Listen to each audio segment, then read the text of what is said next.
Asli, gue malu banget sih. Jadi ada orang luar negeri yang menyindir budaya kerja orang Indonesia yang terlalu banyak rapat tapi nggak ada hasilnya. Bahkan rapatnya sering di hotel-hotel mewah. Dan topik yang dibahas itu sama dari tahun ke tahun. Intinya cuma ngumpul-ngumpul doang lah. Gila, ini orang luar negeri yang ngomong. Jadi makin resah banget tuh. Iya, lu bayangin aja, orang luar negeri itu bisa tahu sampai sedetail itu. Dia melihat bahwa di Indonesia, konferensi bisnis lebih fokus ke pembicaraan daripada aksi nyata. Acaranya diadakan di hotel mewah dengan tema yang besar kayak Unlocking Indonesia Potential. Tapi hasilnya nihil. Bahkan ada ratusan acara yang diadakan, tapi birokrasinya tetap rumit kan. Ekonomi digitalnya juga masih bergantung pada asing dan lingkungannya masih buruk. Parahnya lagi, dia sampai bilang kalau ada CEO yang lebih sering tampil di panggung daripada di kantor. Dan produknya cuma meniru bisnis dari luar negeri. Ini nulis keresahan di mana, Dia nulisnya ini di LinkedIn. Jadi nyindir langsung di depan para pekerja profesional Indonesia. Terus dia ngasih solusi, lebih sedikit bicara, lebih banyak aksi. Kurangi panel-panel diskusi. Dan mulai melacak progres dari setiap konferensi. Tapi lo tau gak sih, di akhir tulisannya, dia malah kelihatan pesimis. Soalnya dia yakin cara-cara yang dilakukan di Indonesia akan terus berjalan tanpa ada perubahan.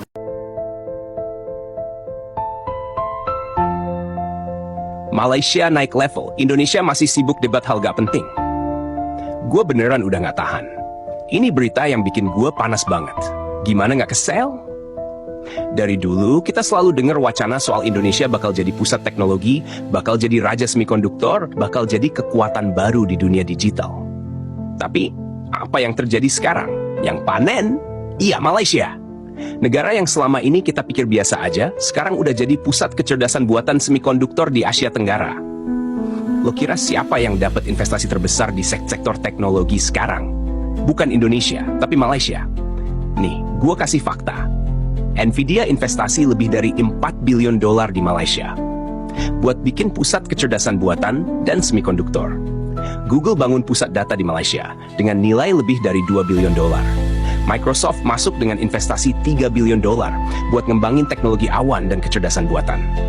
TikTok juga ikut-ikutan dan bangun pusat kecerdasan buatan di Malaysia dengan dana lebih dari $2 billion. Bingung gak lo? Sementara Indonesia? Gue ulang ya, Indonesia itu pasar terbesar Apple di Asia Tenggara. Yang paling banyak pakai iPhone siapa? Orang Indonesia. Yang beli MacBook siapa? Orang Indonesia. Tapi pabrik Apple malah dibangun di Vietnam. Coba lo pikir, kenapa bisa gini?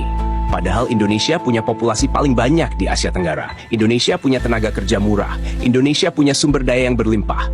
Tapi kok nggak ada yang mau investasi di sini? Jawabannya simple. Indonesia terlalu ribet. Gue kasih contoh ya. Birokrasi super ribet. Mau buka usaha aja, ngurus izin bisa makan waktu berbulan-bulan. Korupsi masih gila-gilaan. Investor baru mau masuk, udah dipalak sana-sini. Aturan berubah terus. Hari ini boleh, besok dilarang. Mana ada investor yang mau ambil risiko model begini? Dan yang paling bikin gue marah, Indonesia sekarang udah masuk daftar hitam Amerika Serikat. Kenapa? Karena pemerintah sok-sokan deket sama BRICS. Begitu Indonesia bilang mau gabung ke BRICS, Amerika langsung kasih sanksi. Sekarang semua perusahaan teknologi dari Amerika nggak boleh ekspor teknologi tinggi ke Indonesia.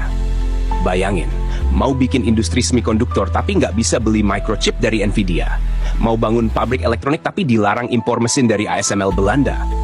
Mau produksi kecerdasan buatan tapi nggak bisa dapat GPU dari Amerika.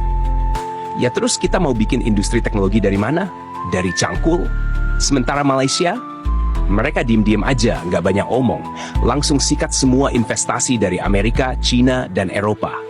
Beda banget sama kita yang cuma bisa kuar-kuar doang di media, tapi ujung-ujungnya nggak dapet apa-apa. Dan yang paling nyesek, lo tahu TikTok? Yang pakai TikTok paling banyak siapa? Orang Indonesia. Yang bikin konten TikTok paling rame siapa? Orang Indonesia. Yang download TikTok paling banyak siapa? Orang Indonesia. Tapi pusat kecerdasan buatannya malah dibangun di Malaysia. Kita yang joget, kita yang bikin konten, kita yang nonton, tapi duitnya masuk ke Malaysia.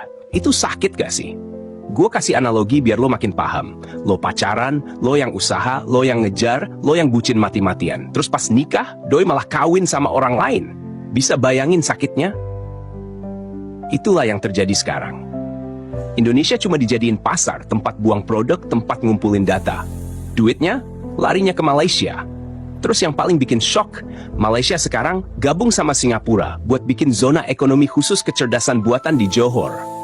Johor, kota yang sepelemparan batu dari Singapura, sekarang jadi pusat teknologi tinggi terbesar di Asia Tenggara. Investornya siapa? Dari Amerika, dari China, dari Eropa, semua masuk. Sementara kita pabrik ditolak, investasi dicoret, teknologi diblokir. Mau sampai kapan Indonesia cuma jadi penonton? Gue beneran capek ngeliat pejabat kita masih aja sibuk debat hal gak penting. Masih aja sibuk ngurus politik internal yang gak ada ujungnya.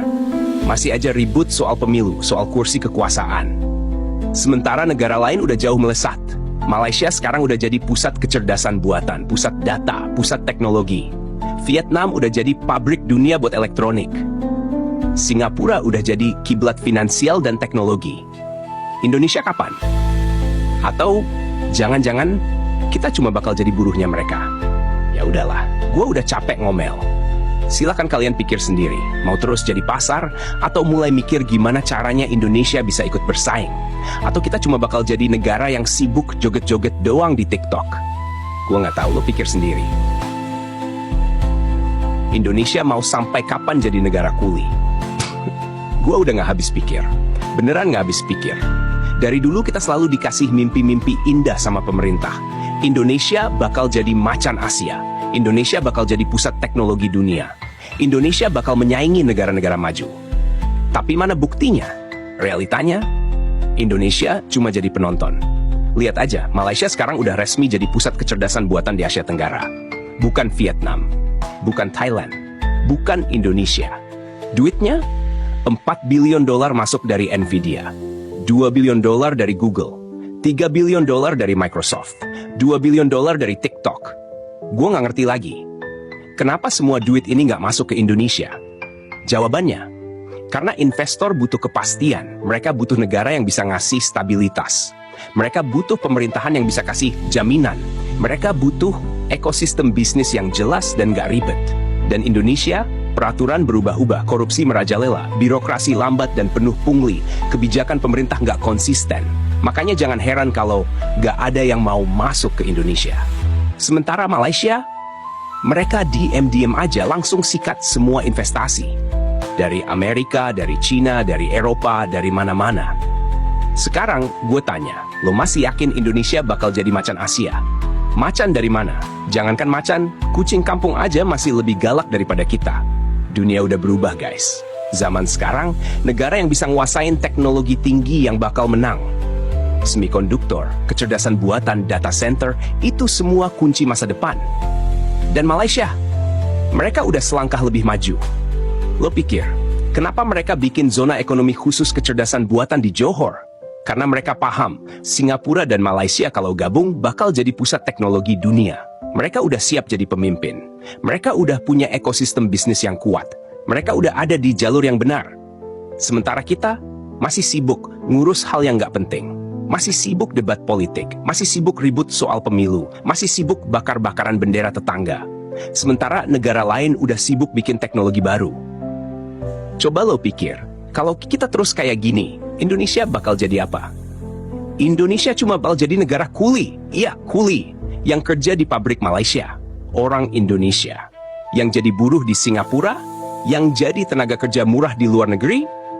Kita cuma jadi kuli di tanah sendiri. Dulu orang Indonesia takut dijajah Amerika, takut dijajah Cina, takut dijajah Eropa. Sekarang, jangan-jangan kita malah dijajah Malaysia dan Singapura. Karena apa? Karena mereka yang punya industri, mereka yang punya investasi, mereka yang punya teknologi. Sementara kita masih sibuk joget di TikTok. Gue capek. Kita nggak bisa terus kayak gini. Kalau kita nggak berubah sekarang, 10 tahun lagi Indonesia bakal makin tertinggal. Dan jangan salahin siapa-siapa kalau kita akhirnya cuma jadi budak di negeri sendiri. Gue udah ngomong panjang lebar. Sekarang lo pikir sendiri. Mau terus jadi bangsa kuli atau mau mulai bangkit? Lo yang tentuin. Gue tutup laptop, gue keluar.